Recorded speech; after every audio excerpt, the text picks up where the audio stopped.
mechanization of the ports and the like. There's more to resolve. Good, Daniel. Thank you, Mr. President.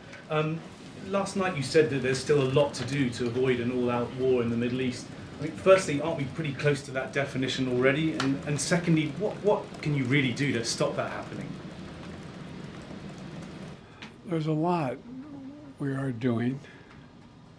The main thing we can do is try to rally the rest of the world and our allies into participating like the French are in Lebanon and other places to tamp this down.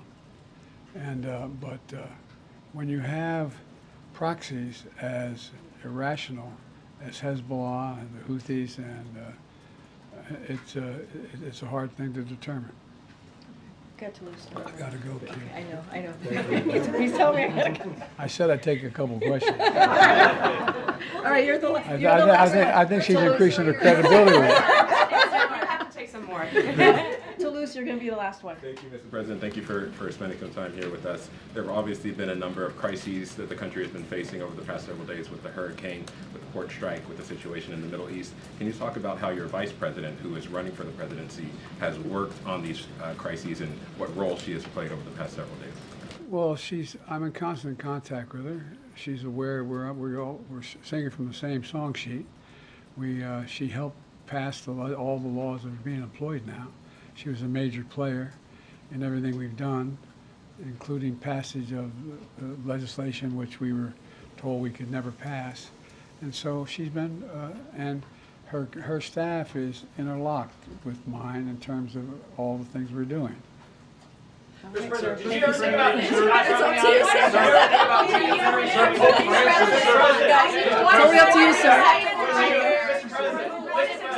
All right, go ahead. Yeah, Nandita, sir, no, sir.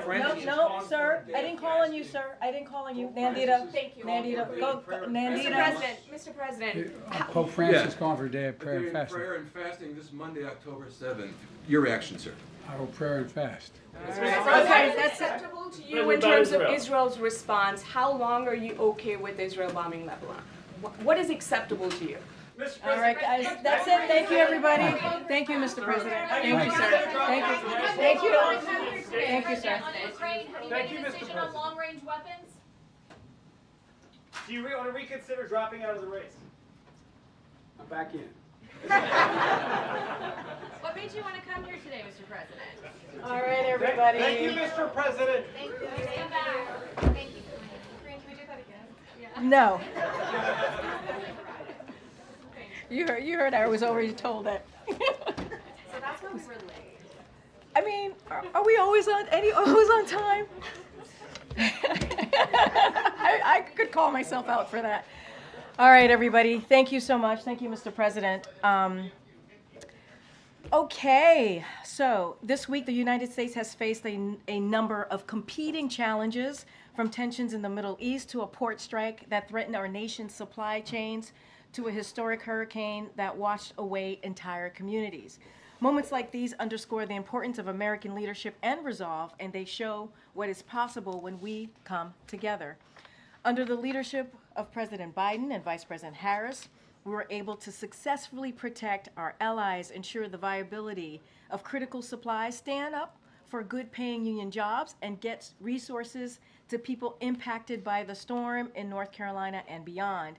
In the Middle East, the president showed that our ironclad support for Israeli security is not just a talking point, it saves lives. Prior to Iran's attack on Israel, the president convened his national security team in the Situation Room to monitor developments in real time, ensure we were prepared to assist in Israel's defense and protect U.S. personnel in the region. Under the president's leadership, the United States successfully defended Israel from Iran's missiles, standing shoulder to shoulder with the people of Israel. On the home front, the president and his team brought union workers ocean